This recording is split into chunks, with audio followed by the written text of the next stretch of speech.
Friends, welcome to Brahmam sir GK current affairs. అదేవిధంగా మన channel ప్రతి ఒక్కరు లైక్ చేయండి, షేర్ చేయండి. అదేవిధంగా ఈ రోజు మనకు లాస్ట్ 2 days ముందు కరెంట్ అఫైర్స్ లో ఈ రోజు మనకు చాలా ఇంపార్టెంట్ టాపిక్స్ ఎకనామిక్స్ గురించి ఒక బిట్ వచ్చి అనమాట. మనకు ఎస్ఐ కానీ కానిస్టేబుల్ కానీ ఆల్ కాంపిటేషన్ లో దీంట్లో ఫస్ట్ మనకు కరెంట్ అఫైర్స్ లో హెచ్డి అంటే women development index. Women development index తెలుగులో వచ్చేసి మానవ అభివృద్ధి సూచిక 2022 రిపోర్ట్. అయితే ఈ యొక్క రిపోర్ట్ వచ్చేసి ఎవరు ఇచ్చిందంటే యుఎన్డిపి. యుఎన్డిపి అంటే యునైటెడ్ నేషనల్ డెవలప్మెంట్ ప్రోగ్రామ్. ఐక్యరాజ్య సమితిలోని అనుబంధ సంస్థలో అది పెద్ద సంస్థ. ఐక్యరాజ్య సమితిలోని పెద్ద అనుబంధ సంస్థలో అది పెద్ద సంస్థ ఏంటంటే యుఎన్డిపి. యుఎన్డిపి అంటే యునైటెడ్ నేషనల్ డెవలప్మెంట్ ప్రోగ్రామ్.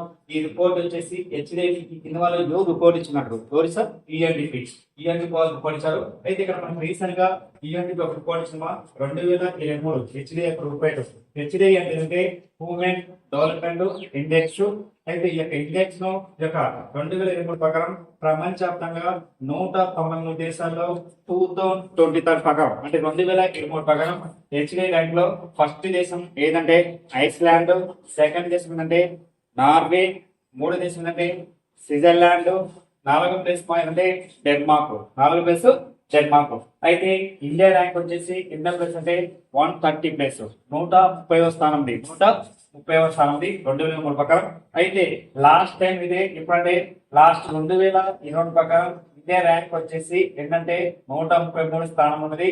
అయితే ఈసారి 2023కు ఎన్నో ప్లేస్ అంటే 130 స్థానంలో 130 స్థానంలో మెరుగైన స్థానంలో 3 ర్యాంకులు మెరుగైన స్థానంలో సాధించడం జరిగింది. అయితే ఈ యొక్క రిపోర్ట్ మాత్రం వెరీ ఇంపార్టెంట్. హెచ్డిఐని ఎవరు రిపోర్ట్ ఇచ్చినట్టే ఇక్కడ యుఎన్డిపి వాళ్ళు రిపోర్ట్ ఇచ్చారన్నమాట. అయితే ఇండియా ర్యాంక్ 130. అయితే పోయినసారి 2009 అయితే 133 స్థానం ఉంది. అయితే అదేవిధంగా ఇంకోటి ఏమి అంటే సార్క్ ర్యాంక్ లో ఇండియా ర్యాంక్ ఎంత? సార్క్ దేశంలో ఇండియా ర్యాంక్ అంట 130 స్థానం. అదే విధంగా బిక్స్ లో దేశంలో ఇండియా ర్యాంక్ అంటారు ఎన్నో ప్లేస్ 130 స్థానం. ఈ సంవత్సరం రిపోర్ట్ ప్రకారం 2023 ప్రకారం ఇండియా ర్యాంక్ ఇది మనకు అడిగే ఛాన్స్ రేపు అధ్యాయం అవుతామన్నమాట. ఏమని సార్క్ లో ఇండియా ర్యాంక్ అంతా, హెచ్డిఏలో లేదా బిక్స్ దేశాల్లో ఇండియా ర్యాంక్ అంతా అడిగే ఛాన్స్ మాట. అదే విధంగా ఇక్కడ మనకు ఇంకోటి వచ్చేసి ఏంటంటే అయితే మన సార్క్ మన భారతదేశంగా ఇరు దేశాల యొక్క అంటే ఇరు దేశాల యొక్క బార్డర్స్ ర్యాంక్ లో హెచ్డి వచ్చేసి ఏ విధంగా ఉంది హెచ్డి. అయితే ఇక్కడ చైనా ర్యాంక్ వచ్చేసి ఎన్నో వచ్చింది? చైనా ర్యాంకు 75 స్థానంలో. అదేవిధంగా శ్రీలంక ర్యాంక్ వచ్చేసి 78, భూటాన్ వచ్చేసి 127, next Bangladesh 130, next Nepal 145, Pakistan 168, Myanmar 49. ఇవన్నీ మన దేశం యొక్క బార్డర్స్ అన్నమాట. 1 చైనా, 2 శ్రీలంక, 3 భూటాన్, 4 బంగ్లాదేశ్, 5 నేపాల్, పాకిస్తాన్, మయన్మార్. ఇవన్నీ వచ్చేసి మనకేంటంటే సార్క్ దేశాలకు సంబంధించిన ఒక సార్క్ లో మొత్తం దేశం ఉంటే 8 దేశాలు. ఈ యొక్క చైనా తప్పక సార్క్ దేశాల్లో అన్ని నెంబర్స్ దీంతో ఉంటాయి సార్. అదేవిధంగా ఇక్కడ మెయిన్ వచ్చేసి ఈ యొక్క హెచ్డిని లెక్కించేది ఎవరంటే యుఎన్డిపి వాళ్ళు. అయితే హెచ్డిని ఈ కింది విధంగా ఏ విధంగా లెక్కిస్తారు? మెయిన్ ఏ విధంగా లెక్కిస్తారంటే హెచ్డి మూడు ప్రమాణాల్లో లెక్కిస్తారన్నమాట.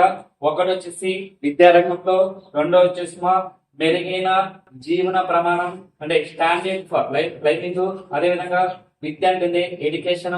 మూడో వచ్చేసి అంటే లైఫ్ టైం ఎక్స్పెక్టింగ్ అంటే ఇది ఆయు ప్రమాణం. 3 రకాల యొక్క హెచ్డిని లెక్కిస్తారన్నమాట. అయితే భారతదేశంలోనే మొట్టమొదటిసారిగా హెచ్డిని లెక్కించిన వాళ్ళు అంటే 1990 వచ్చేసి అమర్త్య సేన్. అదే విధంగా నెక్స్ట్ భారతదేశం చెందిన పర్సన్ అమర్త్య సేన్. ఇతనికి నోబెల్ ప్రైజ్ అవార్డు వచ్చింది. మరి వచ్చేసి భారత్ అవార్డు కూడా రావడం జరిగింది ఎకనామిక్స్ లో. అదే విధంగా పాకిస్తాన్ దేశానికి చెందిన పర్సన్ అతని పేరు వచ్చేసింది మహబూబ్ ఉల్లక్ అనే వ్యక్తి. వీళ్ళిద్దరూ హెచ్డిని లెక్కించడం జరిగింది సార్. హెచ్డిని లెక్కించడం మనకు ఉద్యోగం అడిగే ఛాన్స్ ఉంది. అదేవిధంగా దీని ప్రకారం హెచ్డి వచ్చేసి మన యొక్క లైఫ్ టైం అంటే ఒక 100 years లో జీవిత కాలంలో ఎంత కాలం బతుకుతామని ఒక రిపోర్టింగ్ అనమాట. దీంతో 2020 ప్రకారం మన యొక్క ఆయుర్దాయం వచ్చేసి అంటే మన లైఫ్ టైం యొక్క జీవిత కాలం ఎన్ని సంవత్సరాలు బతుకుతామంటే ఇక్కడ 2022 ప్రకారం మన లైఫ్ టైం వచ్చేసి 71.78 సంవత్సరాలు. 7.7 months. అదేవిధంగా 2023 ప్రకారం మన యొక్క లైఫ్ టైం వచ్చేసి 72 సంవత్సరాలు. అంటే దాదాపు వచ్చేసి మన లైఫ్ టైం వచ్చేసి పెరిగింది మాట. అంటే ఇది యావరేజ్ గా మన బతికే కాలం ఏంటంటే యావరేజ్ గా 72 సంవత్సరాలు. ఒకప్పుడు 68 ఇస్తున్నారు, 68 సంవత్సరాలు ఉన్నాయి అన్నమాట. కానీ 2020 వచ్చేసి 71. ఇక మళ్ళీ వచ్చేసి 2023లో 72 సంవత్సరాలు మన జీవిత కాలం లైఫ్ టైమ్ బతుకుతున్నమాట. అని ఇంకోటి ఇచ్చిన వాళ్ళంటే హెచ్డిఐ అనమాట, వెరీ ఇంపార్టెంట్. అదేవిధంగా రీసెంట్ గా ఎకనామిక్స్ లో వచ్చేసి ఆర్ఆర్బి అంటే రీజనల్ రూరల్ బ్యాంక్. అయితే ఇక్కడ మన ఆంధ్రప్రదేశ్ యొక్క బ్యాంక్ వచ్చేసి రీజనల్ రూరల్ బ్యాంక్ వచ్చేసి ఎప్పుడు ఎస్టాబ్లిష్ చేసిందంటే 1975 అక్టోబర్ 2 లాంచ్ చేసిందన్నమాట.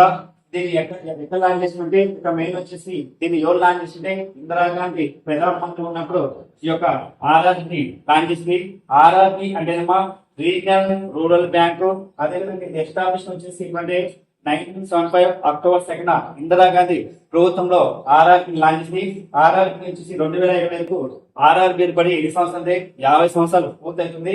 అదేవిధంగా ఇంకా ఆర్ఆర్బి లక్ష్యం అంటే గ్రామీణ ప్రాంతాలు వచ్చేసి గ్రామీణ ప్రాంతాల్లో, అదేవిధంగా మండల ప్రాంతాలు వచ్చేసి గ్రామీణ ప్రాంతాలు ఉన్న రైతులకు రుణాలు ఇవ్వడానికి ఈ యొక్క ఆర్ఆర్బిని బ్యాంకును ఎస్టాబ్లిష్ చేశారు. అయితే రీసెంట్ గా ఆర్ఆర్ బ్యాంక్ వచ్చేసి అన్ని బ్యాంకులను ఎన్ని బ్యాంకులు ఉంటో అన్ని బ్యాంకులు వచ్చేసి విలీనం చేస్తున్నమాట. ఒక్కొక్క స్టేట్ ఒకప్పుడు మన ఇండియాలో ఆర్ఆర్కి వచ్చేసి ఏంటంటే ఫస్ట్ 1970 వచ్చేసి 1975 లో 198 ఉన్నాయి. మళ్ళీ వచ్చేసి 2008 వచ్చేసి ఏంటంటే 108 వచ్చినాయి.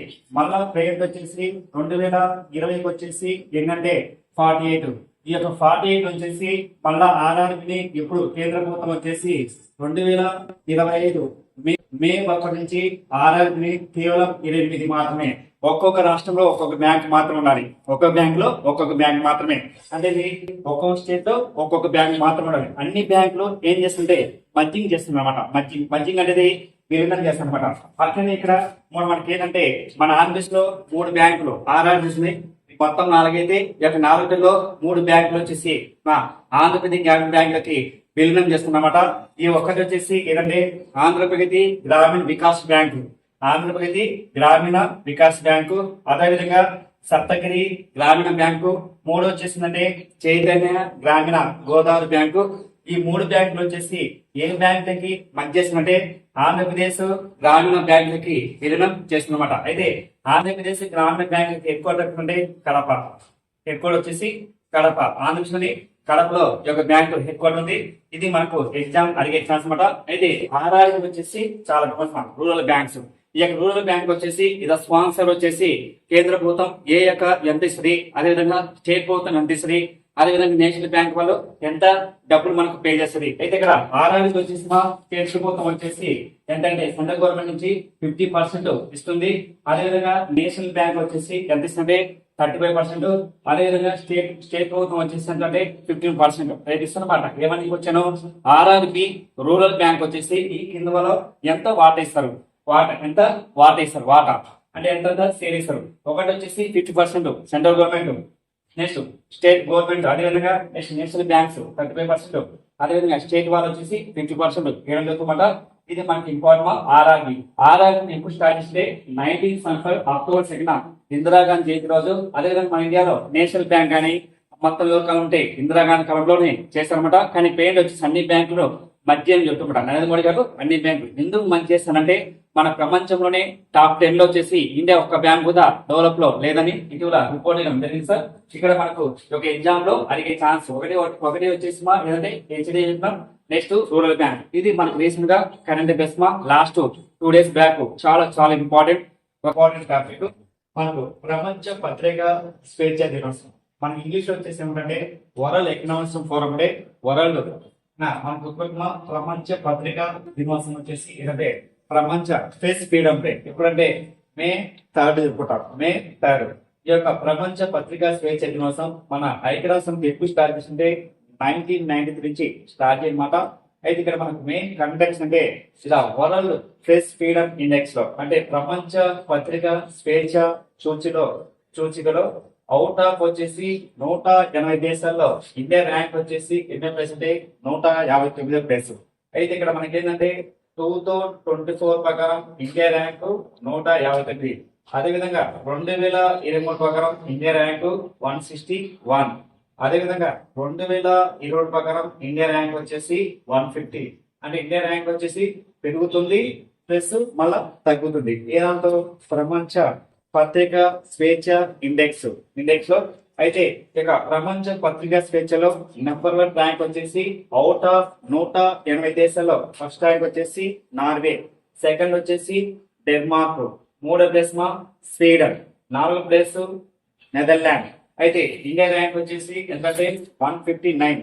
అయితే లాస్ట్ ప్లేస్ మా ఏంటంటే 180 దేశంగా లాస్ట్ ప్లేస్ మా ఏంటంటే నార్త్ కొరియా. ఇది నుండి నార్త్ కొరియా. ఇది మనకి ఎగ్జామ్ లో అడుగుతామన్నమాట. వరల్డ్ ప్రెస్ ఫ్రీడమ్ ఇండెక్స్ ఏ రోజు జరుపుకుంటామంటే మే 3న ప్రపంచ పత్రికా దినోత్సవం ఏ రోజు అంటే మే 3 జరుపుకుంటాం. అదేవిధంగా మనకు నెక్స్ట్ అదేవిధంగా రష్యా అధ్యక్షుడు పదవి కాలం వచ్చేసి ఏంటంటే 2025 మే 7 కు ఎన్ని సంవత్సరాలు పూర్తిందంటే 25 years ద కంప్లీట్. చూడండి రష్యా అధ్యక్షుడు ఆయన పేరు వచ్చేసిందంటే వ్లాదిమిర్ పుతిన్. ఆయన పరిపాలన సాధించి మే 7 కు 2025 కు ఎన్ని సంవత్సరాలు అంటే 20 సంవత్సరాలు పూర్తి అనమాట. అదేవిధంగా రష్యా అధ్యక్షుడు మొట్టమొదటిగా ఎప్పటి నుంచి ఆయన పదవిలో కొనసాగుతుందంటే 2000 సంవత్సరం నుంచి ఆయన పదవిలో కొనసాగుతుందన్నమాట. అయితే యాక్చువల్గా ఇక్కడ ఏమైందంటే రష్యా అధ్యక్షుల యొక్క పదవి కాలం వచ్చేసి ఎన్ని సంవత్సరాలు అంటే 4 సంవత్సరాలు. ఎన్ని సంవత్సరాలు? 4 సంవత్సరాలు. మళ్ళా ఏం చేసింటే ఆ పదవి కాలాన్ని ఆయన పెంచుకోవడం జరిగిందన్నమాట. రాజ్యాంగ సవరణ చేసి ఈ యొక్క 4 సంవత్సరాలు ఎంత పెంచినట్టే 2 సంవత్సరాలు పెంచినట్టు. అంటే ఎన్ని సంవత్సరాలు? 6 సంవత్సరాల వరకు ఉంటారన్నమాట. సపోజ్ మన ఇండియా ప్రధానమంత్రి నరేంద్ర మోడీ ఉన్నాడు, ఆయన పదవి కాలం 5 years. అమెరికా అధ్యక్షుడు పదవి కాలం 4 years. అట్లనే ఇక్కడ రష్యా పదవి కాలం వచ్చేసి ఎన్ని సంవత్సరాలు అంటే 6 సంవత్సరాలు పెంచారు. అదేవిధంగా ఈయన ఇంకోటి ఏంటంటే రాజ్యాంగ సవరణ చేసి ఆయన 2036 వరకు ఆయన ఎలక్షన్ లో పోటీ చేయొచ్చు. 2030 వరకు ఎలక్షన్ లో పోటీ చేస్తారు. ఇక్కడ రూల్స్ ఉందన్నమాట. మనకు అమెరికా అధ్యక్షుడు పదవి కాలం 2 సార్ల కంటే ఎక్కువ పోటీ చేయకూడదు. అంటే రష్యా అధ్యక్షుడు పదవి కాలం 2 సార్ల కంటే పోటీ చేయకూడదు. కానీ మళ్ళీ ఏం చేసిందంటే మళ్ళీ రాజ్యాంగ సవరణ చేసి ఆయన మళ్ళీ 2036 వరకు పోటీ చేయొచ్చని ఆ దేశ అధ్యక్షుడు ఎవరంటే వ్లాదిమిర్ పుతిన్ మాట. వ్లాదిమిర్ పుతిన్ ద ప్రముఖ పర్సన్ ఎవరండి? Vladimir Putin. Very important. రేపు అడుగుతారన్నమాట ఇటీవల ఏ యొక్క దేశ అధ్యక్షుని యొక్క పదవి కాలం 25 years ద కంప్లీట్ అంటాడు. ఒకటి వచ్చేసి రష్యా వాడు, రెండో ఆప్షన్ అమెరికా అధ్యక్షుడు డొనాల్డ్ ట్రంప్, అదేవిధంగా మూడో ఆప్షన్ వచ్చి నరేంద్ర మోడీ గారు, అదేవిధంగా నాలుగో ఆప్షన్ వచ్చేసి నాన్ ఆఫ్ ది అబోవ్ అని మనకి ఎగ్జామ్ లో అడిగే ఛాన్స్ మాట. అదేవిధంగా రీసెంట్ గా జపాన్ డిఫెన్స్ మినిస్టర్ మన ఇండియాకు రావడం రెండు రోజులు పర్యటన కోసం. అతని పేరు వచ్చేసి నకటాని. ఏం పేరు సార్? నకటాని. ఏంటండి? నకటాని. ఈ యొక్క జపాన్ రక్షణ శాఖ మంత్రి మన దేశానికి 2 రోజులు పర్యాటకంగా వచ్చారనమాట. అతని పేరు వచ్చేసిందంటే నకటాని. అదేవిధంగా మన India defence minister Rajnath Singh తో ఇద్దరి యొక్క సంబంధాల గురించి మాట్లాడారు. అదేవిధంగా ఇటీవల పాకిస్తాన్ పైన దాడి గురించి ఈయన ఉగ్రవాదం గురించి కూడా మాట్లాడడం జరిగిందన్నమాట. నెక్స్ట్ అదేవిధంగా ప్రముఖ పర్సన్ మన దేశానికి 4 రోజులు 4 రోజుల కోసం వచ్చాడు. అతని పేరు వచ్చేసిందంటే అంగోలా అధ్యక్షుడు వచ్చేసి మన ఇండియాకు మే 3, 2025 నుంచి దాదాపు 4 రోజుల వరకు ఈయన మన దేశానికి రావడం జరిగిందన్నమాట. అతని పేరు వచ్చేసి ఏంటంటే జువా మున్వేలా అనే వ్యక్తి మన దేశానికి రావడం జరిగిందన్నమాట. అదేవిధంగా నెక్స్ట్ ఇటీవల జరిగిన జమ్మూ కాశ్మీర్ జరిగిన ఉగ్రవాద దాడి గురించి ఈయన గట్టిగా స్పందించలేదు. ఈ యొక్క గట్టిగా అంటే దాడి జరగకుండా చేయాల్సిందని చెప్పింది. అదేవిధంగా అంగోలా అధ్యక్షుడు వచ్చేసి ఎవరంటే అతని పేరు జువా మున్వేలా. అయితే ఈ యొక్క అంగోలా దేశానికి మన భారతదేశానికి సంబంధించిన సైన్యం కోసం అదేవిధంగా మన దేశం నుంచి దాదాపు వచ్చేసి $20 కోట్ల వరకు ఆ దేశానికి రుణం అనమాట. ఇక్కడికి వచ్చే ఏం ఇస్తుందంటే అంగోలా దేశానికి మన దేశం తరఫున నరేంద్ర మోడీ గారు ఆ దేశానికి సైన్యం కోసం ఎన్ని కోట్లు డాలర్లు ఇచ్చారంటే $20 కోట్ల ఇవ్వడం జరిగిందన్నమాట. $20 కోట్ల విధాలుగా ఇవ్వడం జరిగిందన్నమాట. అదేవిధంగా భారత్ కు మరియు అంగోలా మధ్య ఎన్ని అగ్రిమెంట్ జరిగినట్టే మొత్తం 4 అగ్రిమెంట్ జరిగినాయి. ఒకటి వచ్చేసి హెల్త్ పరంగా, రెండు వచ్చేసి ఎరువులు, మూడు వచ్చేసి అంతరిక్షం సైన్స్ అండ్ టెక్నాలజీ, అదేవిధంగా వ్యవసాయ రంగం అగ్రిమెంట్ ఒప్పందం జరిగిందన్నమాట. కానీ రేపు ఎగ్జామ్ ఏమిటంటే ఇటీవల అంగోలా అధ్యక్షుడు ఎవరు వచ్చాడు, లేదా జపాన్ డిఫెన్స్ మినిస్టర్ ఎవరు వచ్చారు మన ఇండియాకని రెండుకి వచ్చేసి అడిగే ఛాన్స్. అదే విధంగా ఇక్కడ ఒక మెయిన్ వచ్చేసి మా ఇటీవల ప్రతి ఒక్కరికి తెలుసు మనకు ఆపరేషన్ సింధూర్. ఆపరేషన్ సింధూర్ అనేది ఇటీవల పాకిస్తాన్ మీద మనం దాడి చేయడం జరిగిందన్నమాట. ఎందుకు దాడి చేస్తుంటే మన జమ్మూ కాశ్మీర్లోని పహల్గామ్లోని ఉగ్రవాద దాడి చేయమాట. దాని ప్రతీకారంగా ఈ యొక్క ఆపరేషన్ అనేది మనకు కొత్తగా మన కేంద్ర ప్రభుత్వం వాళ్ళు డిఫెన్స్ మినిస్టర్ అదే విధంగా ఎయిర్ ఫోర్స్ నేవీ వీళ్ళు ముగ్గురు కలిసి ఈ యొక్క ఆపరేషన్ సక్సెస్ విధంగా చేయండి. ఎప్పుడని మనకు మే 6 పాకిస్తాన్ మీద పిఓ మీద దాడి చేయడం జరిగింది సార్. అదే విధంగా ఇక్కడ మనకు మెయిన్ ఇంపార్టెంట్ ఇంకోటి జాతీయ భద్రతా సలహాదారుగా ఎవరు ఎన్నికయ్యాడు. జాతీయ భద్రతా సలహాదారుగా ఎవరు ఏంటంటే అతని పేరు వచ్చేసరికి అలోక్ జోషి. అలోక్ జోషి నేను ఎప్పుడు ఏంటంటే మే 2 2025 లో ఎన్నుకోండి అనమాట. అయితే ఈయన అంతకుముందు దేనికంటే మనకు రా అనే మాజీ అధిపతిగా పనిచేసిన అనమాట. రా అంటే ఏంటంటే మనకు తెలుసు ఆర్పిఎఫ్ నెక్స్ట్ అదే విధంగా బిఎస్ఎఫ్ ఒక ఎస్ఎస్ లో ఒక సంస్థ అనమాట. రా అనే సంస్థ దీనికి ఎవరు అంతకుముందు పనిచేసిన రా సంస్థ కానీ పేరు వచ్చేసిందంటే జాతీయ భద్రతా సలహా బోర్డుగా అధిపతిగా ఎవరు ఎందుకంటే అలోక్ జోషి ఎన్నుకోవడం జరిగిందన్నమాట. అదేవిధంగా రీసెంట్ గా కోటి కరెంట్ అంటే జర్మనీ ఛాన్సలర్ గా కొత్తగా ఎవరు ఏంటంటే మనకు మే 5, 2020 కొత్తగా ఎవరు ఏంటంటే జర్మనీ ఛాన్సలర్ అంటే ఫెడరిక్ మురాజా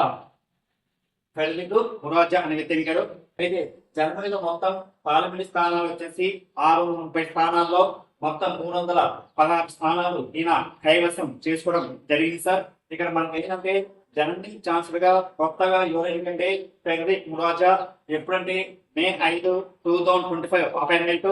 అయితే జర్మనీలో మొత్తం ఎన్ని స్థానాలు అంటే 630 స్థానాలు. అయితే ఆయనకు వచ్చిన స్థానాలు వచ్చేసి ఏంటంటే 316 స్థానాలు రావడం అనమాట. అదేవిధంగా ఇటీవల వచ్చేసి మణిపూర్ సంఘటన జరిగి మే 2, 2025 ఎన్ని సంవత్సరాలు అంటే 22 సంవత్సరాలు కంప్లీట్. ఎన్ని సంవత్సరాలు 2 సంవత్సరాలు కంప్లీట్ అనమాట. ఇటీవల ఏ రాష్ట్రంలో కులాల మధ్య జాతుల మధ్య వివాదంతో ఇటీవల ఏ రాష్ట్రంలో దాదాపు వచ్చేసి 300 నుంచి 400 మధ్య చనిపోవడం అనమాట. అది ఏ రాష్ట్రం అంటే మణిపూర్ లో వాళ్ళకి ఎస్సీ కులాల గురించి వివాదం వల్ల వీళ్ళకు మణిపూర్ సంఘటన వల్ల ఈ సంఘటన వల్ల వచ్చేసి 2 సంవత్సరాలు కంప్లీట్. ఎప్పుడంటే మే 2, 2025. అందుకే మణిపూర్ వచ్చేసి కేంద్ర ప్రభుత్వం ఏం చేసిందంటే రాష్ట్రపతి పాలన. ఇది రాష్ట్రపతి పాలన ఏంటండి రాష్ట్రపతి పాలన అందించారు. రాష్ట్రపతి పాలన అంటే మనకు ప్రెసిడెంట్ రూల్స్. ఎందుకంటే రాష్ట్రపతి పాలన ఎందుకు విధిస్తారంటే ఒకటే రీజన్ సార్. రాష్ట్రపతి పాలన ఎందుకు విధిస్తారంటే భారతదేశంలోని ఒక రాష్ట్రంలోని సరైన మెజారిటీ లేకుంటే అదేవిధంగా సరిగా పరిపాలన చేయకుంటే అదేవిధంగా సీఎం రాజీనామా చేసినప్పుడు కానీ అదేవిధంగా సీఎం రాజీనామా కానీ రాష్ట్రంలో వచ్చేసి అల్లరి జరిగినప్పుడు కానీ ఎమ్మటే రాష్ట్ర గవర్నర్ వచ్చేసి కేంద్ర ప్రభుత్వానికి చెప్తారు. ఆ కేంద్ర ప్రభుత్వం సలహా మేరకు రాష్ట్రపతి వచ్చేసి రాష్ట్రంలో రాష్ట్ర ప్రభుత్వాన్ని విధించాలని కేంద్ర ప్రభుత్వం సలహా మేరకు రాష్ట్రపతి రాష్ట్రంలో రాష్ట్రపతి పాలన చేస్తున్నమాట. ఏ ఆర్టికల్ ప్రకారం భారతదేశం అని రాష్ట్రపతి ఆర్టికల్ వచ్చేసి ఏ ఆర్టికల్ అంటే 356 అంటే 356 ఆర్టికల్ ప్రకారం వచ్చేసి స్టేట్ లోని రాష్ట్రపతి పాలన తీస్తామన్నమాట. భారతదేశం యొక్క రాష్ట్రపతికి అధికారాలు వచ్చి 3 అధికారులు ఉంటాయి. ఒకటి వచ్చేసి national emergency, the president rules, the finance emergency 3 అధికారులు ఉంటాయి. ఆ 3 అధికారులు వచ్చేసి ద సెకండ్ వచ్చేసి అంటే రాష్ట్రపతి పాలన. అయితే రాష్ట్రపతి పాలన మొట్టమొదటిగా ఇండియాలో మొట్టమొదటి రాష్ట్ర పాలన అందించిన రాష్ట్రం వచ్చేసి ఎప్పుడంటే 1951 వచ్చేసి ఏ రాష్ట్రం అంటే పంజాబ్. అంటే మొట్టమొదటి రాష్ట్ర పాలన అందించిన మొట్టమొదటి స్టేట్ వచ్చేసి ఏ రాష్ట్రం అంటే పంజాబ్ వాళ్ళు విధించడం జరిగిందన్నమాట. అయితే ఇండియా రాష్ట్ర పాలన ఎక్కువ ఏ రాష్ట్రంలో ఎక్కువ సార్లు విధించినట్టే మిజోరం. మిజోరంలో ఎన్నిసార్లు అంటే 12 సార్లు రాష్ట్రపతి పాలన విధించారు. అదేవిధంగా నెక్స్ట్ ఉత్తరప్రదేశ్ లో ఎన్నిసార్లు అంటే 9 టైమ్స్. అదేవిధంగా జమ్మూ కాశ్మీర్ లో ఎన్నిసార్లు అంటే 9 టైమ్స్ విధించారు. అదేవిధంగా ఆంధ్రప్రదేశ్ లో అయితే ఆంధ్ర రాష్ట్రంలో ఒకసారి, నెక్స్ట్ ఆంధ్రప్రదేశ్ లో అయితే ఎన్నిసార్లు అంటే 2 సార్లు విధించారు అనమాట. ఇక్కడ మనకి మెయిన్ ఇంపార్టెంట్ రాష్ట్రపతి పాలన వచ్చేసి 350 ఆర్టికల్ ప్రకారం మన ఇండియా ఫస్ట్ రాష్ట్రపతి పాలన ఇచ్చిన మొట్టమొదటి స్టేట్ వచ్చేసి ఏ రాష్ట్రం అంటే పంజాబ్ లో. అయితే రాష్ట్రపతి పాలన కనిష్టంగా ఎన్నేళ్ళు అంటే 6 months, గరిష్టంగా ఎన్ని సంవత్సరాలు అంటే 3 సంవత్సరాలు. అయితే 3 సంవత్సరాల కంటే ఎక్కువ పెంచాలంటే ఏం చేయాలంటే కేంద్ర ప్రభుత్వం రాజ్యాంగ సవరణ చేస్తారు. అట్లా 5 సంవత్సరాలు విధించిన ఏకైక స్టేట్ ఏదంటే పంజాబ్. ఏ రాష్ట్రం? పంజాబ్ లో ఈ యొక్క ఎక్కువ సార్లు విధించారు. అప్పుడు ఎవరంటే ప్రధానమంత్రి ఇందిరాగాంధీ ప్రధానమంత్రి కాలంలో ఈ యొక్క రాష్ట్ర పాలన విధించాలనుకుంట పంజాబ్ లో. అయితే ఇక్కడ మన ఇండియాలో 1950 నుంచి 2024 వరకు ఇండియాలో 140 సార్లు రాష్ట్ర పాలన విధించనుంది. అన్ని రాష్ట్రాలు 140 టైమ్స్ ద ప్రెసిడెంట్ రూల్స్ విధించనుంది అనమాట. అదేవిధంగా ఇక్కడ మనకి ఏంటంటే ఇండియాలో వచ్చేసి ఎక్కువ ఏ రాష్ట్రం అంటే మిజోరాంలో ఎన్నిసార్లు అంటే 12 టైమ్స్, అదేవిధంగా ఉత్తరప్రదేశ్ లో 9 టైమ్స్, జమ్మూ కాశ్మీర్ లో 9 టైమ్స్. అయితే ఆంధ్ర రాష్ట్రం ఏంటంటే 1954లో రాష్ట్రంలో ఆంధ్ర రాష్ట్రంలో విధించారు ఫస్ట్ టైం. మరియు ఆంధ్రప్రదేశ్ ఎన్నిసార్లు అంటే 2 టైమ్స్ విధించారు. ఎప్పుడంటే 1971 లో, 2014 వచ్చేసి 2 టైమ్స్ మన ఆంధ్రప్రదేశ్ లో రాష్ట్ర పాలన విధించారు. 1994 లో ఆంధ్ర రాష్ట్రంలో ఎందుకు రాష్ట్ర పాలన విధించారంటే ఒకటి వచ్చేసి మా ఆంధ్ర రాష్ట్రంలో మెయిన్ రాష్ట్ర పాలన ఎందుకు విధించారంటే ఆంధ్ర రాష్ట్రం వచ్చేసి మద్యం వల్ల దీని వల్ల విధించనమాట. అప్పుడు ఆంధ్ర రాష్ట్ర మొట్టమొదటి ముఖ్యమంత్రి వచ్చేసి అంటే ప్రకాష్ పంతులు గారు. మళ్ళా రెండు సార్లు 1971 లో, 2014 వచ్చేసి 2 సార్లు రాష్ట్ర పాలించారు. 1971 లో జే ఆంధ్ర ఉద్యమం, తెలంగాణ ఉద్యమం వల్ల 1971 లో విధించలేదు అనమాట. అప్పుడు ముఖ్యమంత్రి వచ్చేసి టీవీ నరసింహరావు. మళ్ళీ 2014 వచ్చేసి ఎవరంటే కిరణ్ కుమార్ రెడ్డి. ఆంధ్రప్రదేశ్ విడిపోవడం కోసం కాంగ్రెస్ ప్రభుత్వం దీనివల్ల రాజీనామా చేయడం వల్ల కిరణ్ కుమార్ రెడ్డి గారు ఆంధ్రప్రదేశ్ చివరి సీఎం కాబట్టి రాష్ట్ర పాలన విధించడం జరిగింది సార్. ఈ రోజు మనకు ఎగ్జామ్ లో అడిగే ఛాన్స్ అనమాట. అదేవిధంగా కానీ రేపు అడుగుతున్నమాట పేరు ఏ రాష్ట్రంలో రాష్ట్ర పాలన విధించారంటే మణిపూర్. ఏ రాష్ట్రమా? మణిపూర్ లో విధించడం జరిగిందన్నమాట. నెక్స్ట్ అదేవిధంగా ఇక్కడ మోటే సినిమా కొత్త మనకు కామన్వెల్త్ క్రీడలు. ఇది కామన్వెల్త్ క్రీడలు. ఈ యొక్క కామన్వెల్త్ క్రీడలకు కొత్తగా ఏ పేరు మార్చాలంటే కొత్త పేరు మా కామన్వెల్త్ క్రీడలకు సమైక్యకు వచ్చేసి కొత్తగా ఏ పేరు అంటే కామన్వెల్త్ స్పోర్ట్స్ గా పేరు మార్చనమాట. రేపు ఎగ్జామ్ అనమాట. కామన్వెల్త్ కొత్త పేరు ఏంటంటారు ఏంటండి కామన్వెల్త్ స్పోర్ట్స్ గా పేరు మార్చడం జరిగిందన్నమాట. అయితే కామన్వెల్త్ అంటే ఏంటంటే బ్రిటిష్ వాళ్ళు పరిపాలన దేశాలలో ఏమంటే కామన్వెల్త్ గేమ్స్ అంటారు. అయితే ఒకప్పుడు దీన్ని ఏం గేమ్ అనేవాళ్ళంటే బ్రిటిష్ ఎంపైర్ మరియు లేదా కామన్ గేమ్స్ అనే పేరుతో పిలిచేవాళ్ళు. ఈ యొక్క కామన్ గేమ్స్ కొత్తగా ఏం పేరంటే కామన్వెల్త్ స్పోర్ట్స్ గా పేరు మార్చమాట. అదేవిధంగా కామన్ గేమ్స్ ఫస్ట్ ఎస్టాబ్లిష్ అంటే 1930 లో ఎస్టాబ్లిష్ చేశారు. ఫస్ట్ గేమ్ కంటే కెనడా. అదేవిధంగా కరెంట్ అంటే 2026 కామన్వెల్త్ గేమ్స్ ఎక్కడ అంటే స్కాట్లాండ్. ఏది సినిమా? స్కాట్లాండ్ వచ్చేసి ఎక్కడంటే గ్లాస్గోలో ఈ యొక్క గేమ్ జరుగుతాయి. కామన్ గేమ్స్ ఎక్కడ జరగాలంటే ఆస్ట్రేలియాలో జరగాల్సింది. కానీ ఆస్ట్రేలియా గేమ్స్ మేము నిర్వహించలేము, అందుకని ఎక్కువ అమౌంట్ అవుతుందని ఆ దేశం వాళ్ళు ఎక్కడికి గేమ్స్ కామన్ గేమ్స్ ఎక్కడికి ట్రాన్స్ఫర్ చేస్తుంటే స్కాట్లాండ్ ని గ్లాస్గోకు చేంజ్ చేయడం జరిగింది సార్. మనకి ఎగ్జామ్ లో అడిగే ఛాన్స్ మాట. అదే విధంగా ఇటీవల వచ్చేసి ఇంకోటి అంటే ఐసీసీ వార్షిక ర్యాంకింగ్ లో 2024 మే 5 నుంచి 2025 మే 5 వరకు వచ్చేసి ఐసీసీ ర్యాంక్ లో ఒక ర్యాంక్ ప్రకటించింది. ఏదంటే వన్డే ర్యాంక్ లో ఇండియా ర్యాంక్ ఉంది ఎట్లుంది, టెస్ట్ ర్యాంక్ లో ఏ ర్యాంక్ ఉంది, T20 ర్యాంక్ లో ఇండియా ర్యాంక్ అంతా అని ఈ యొక్క ఐసీసీ వాళ్ళు ప్రకటించారు. ఐసీసీ అంటే ఇంటర్నేషనల్ క్రికెట్ కౌన్సిల్ వాళ్ళు ఈ యొక్క ర్యాంక్ ను ప్రకటించారు అనమాట. అయితే ఫస్ట్ ఏంటంటే ఇక్కడ మనకు వన్డేలో వచ్చేసి వన్డేలో ఏ ర్యాంక్ ఇండియా ర్యాంక్ అంటే ప్రపంచంలో నెంబర్ 1 ర్యాంక్ వచ్చేసి ఇండియా. వన్డే ర్యాంక్ లో first rank Bharat, second rank వచ్చేసి ఏదంటే ఆస్ట్రేలియా, 3వ ర్యాంక్ ఏదంటే ఇంగ్లాండ్ వాళ్ళు. అదేవిధంగా T20లో ఇండియా ర్యాంక్ ప్రపంచంలోనే నెంబర్ 1 ర్యాంక్. ఏ ర్యాంక్ అంటే Bharat first rank, second rank ఏంటంటే న్యూజిలాండ్, 3వ ర్యాంక్ వచ్చేసి ఏంటంటే ఆస్ట్రేలియా. 3వ ర్యాంక్ ఆస్ట్రేలియా. ఇక్కడ 2 క్వశ్చన్ ఇంపార్టెంట్. వన్డేలో మరియు T20లో ఇండియా ర్యాంక్ ఫస్ట్ ప్లేస్. వన్డేలో టెస్ట్ ర్యాంక్ లో ఇండియా ర్యాంక్ ఫస్ట్ ప్లేస్. కానీ టెస్ట్ ర్యాంక్ లో మాత్రం ఇండియా ర్యాంక్ వచ్చేసి ఎన్నో ప్లేస్ ఉంటే 4th ప్లేస్. ఇండియా ర్యాంక్ అంతా 4th ప్లేస్ ఉంది. ఇండియా ర్యాంక్ 4th ప్లేస్ ఏదంతా టెస్ట్ ర్యాంక్ లో. కానీ టెస్ట్ ర్యాంక్ లో నెంబర్ 1 ర్యాంక్ వచ్చిందంటే ఆస్ట్రేలియా, సెకండ్ ఏంటంటే ఇంగ్లాండ్, 3వ వచ్చిందంటే సౌత్ ఆఫ్రికా. అదే విధంగా ఇక్కడ ఏంటంటే నెక్స్ట్ 2020 నెక్స్ట్ ఈ సంవత్సరంలో ప్రపంచ టెస్ట్ ర్యాంక్ ప్రపంచ టెస్ట్ మ్యాచ్ జరుగుతుంది. ఏ దేశం అంటే ఆస్ట్రేలియాకు మరియు సౌత్ ఆఫ్రికా. అయితే ఇక్కడ మనకి ఏంటి టెస్ట్ ర్యాంక్ లో ప్రపంచం నెంబర్ 1 ర్యాంకు ఆస్ట్రేలియా, సెకండ్ మా ఇంగ్లాండ్, 3 సౌత్ ఆఫ్రికా, 4th మాత్రం ఇండియా.